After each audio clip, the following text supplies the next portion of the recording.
हम class 10th के बीटीबीसी math 3.5 के चौथा नंबर क्वेश्चन के पहला क्वेश्चन बताने वाले हैं। क्वेश्चन में बोल रहा है कि निम्न समस्याओं में रैखिक समीकरणों के युग्म बनाइए और उनके हल यदि उनका अस्तित्व हो किसी बीजगणितीय विधि से ज्ञात कीजिए। मतलब किसी भी बीजगणित से बना देना है, चाहे प्रतिस्थापन हो, विलोपन हो, ब्रज हो, किसी को बना सकते हैं। एक छात्रावास के मासिक व्यय का एक भाग नियत है, मतलब नियत बोल दिया, फिक्स हो गया, तथा शेष इस पर निर्भर करता है कि छात्र ने कितने दिन भोजन लिया। जब एक विद्यार्थी ए को जो 20 दिन भोजन करता है रुपए 1000 छात्रावास के व्यय के लिए अदा करने पड़ते हैं, जबकि एक विद्यार्थी बी को जो 26 दिन भोजन करता है छात्रावास के व्यय के लिए रुपए 1180 रुपया अदा करना पड़ता है। नियत व्यय और प्रतिदिन का भोजन का मूल्य ज्ञात करना है। तो हम लिखेंगे पहले माना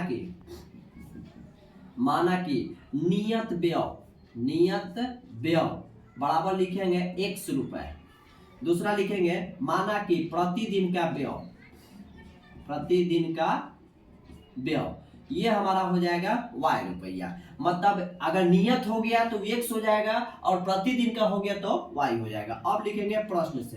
प्रश्न में हमको दिया हुआ है, क्या दिया हुआ है कि छात्र ने कितने दिन भोजन लिया। जब एक विद्यार्थी ए को 20 दिन भोजन यानी कि 20 दिन बोल दिया, यानी कि नियत नहीं बोला, फिक्स नहीं बोला था, x इसको लिखेंगे प्लस 20 दिन बोला था, 20 में y से करेंगे तो 20y हो जाएगा। भोजन करता है रुपए 1000 छात्रावास के व्यय अदा करना पड़ता है। मतलब ये दोनों मिलके 20 दिन किया तो 1000 इसको छात्रावास को खर्चा देना पड़ता है, यानी कि हमारा हो गया पहला समीकरण। आगे बढ़ते हैं। जबकि एक विद्यार्थी बी को 26 दिन यानी कि x प्लस 26y हो गया, इसको भोजन कराता है तो छात्रावास के व्यय 1180 रुपया अदा करना पड़ता है, यानी कि 1180। ये हमारा हो गया दूसरा समीकरण। हम इसको यहीं पर प्रतिस्थापन नहीं विलोपन विधि से इसको बना देते हैं। यहाँ पर लिख देते हैं विलोपन विधि से इसको हम सिद्ध करते हैं। तो इसमें दिया क्या है, माइनस लगा देंगे, प्लस है तो माइनस लगा देंगे, यहाँ माइनस लगा देंगे, दोनों कट गया। 26 में से 20 गया, माइनस 6y बच गया। 1180 में से 1000 घटाएंगे तो माइनस में 180 बचेगा। माइनस माइनस प्लस हो जाएगा, y बराबर हो जाएगा 180 बटा में 6, 36 कितना हो जाएगा 18, यानी कि इसका हो गया 30 रुपया प्रतिदिन का। अब आगे हम बढ़ते हैं तो लिखेंगे, किसी में भी रख सकते हैं। अब समीकरण एक में y का मान रखने पर y के जब मान रखेंगे तो हम किसी में भी रख सकते हैं। पहला दूसरा हम पहला लेते हैं तो x प्लस 20y बराबर हो जाएगा 1000। तो x ठीक है, 20 ठीक है, y के मान हमको कितना दिया हुआ है 30, यानी कि बराबर में हो गया 1000।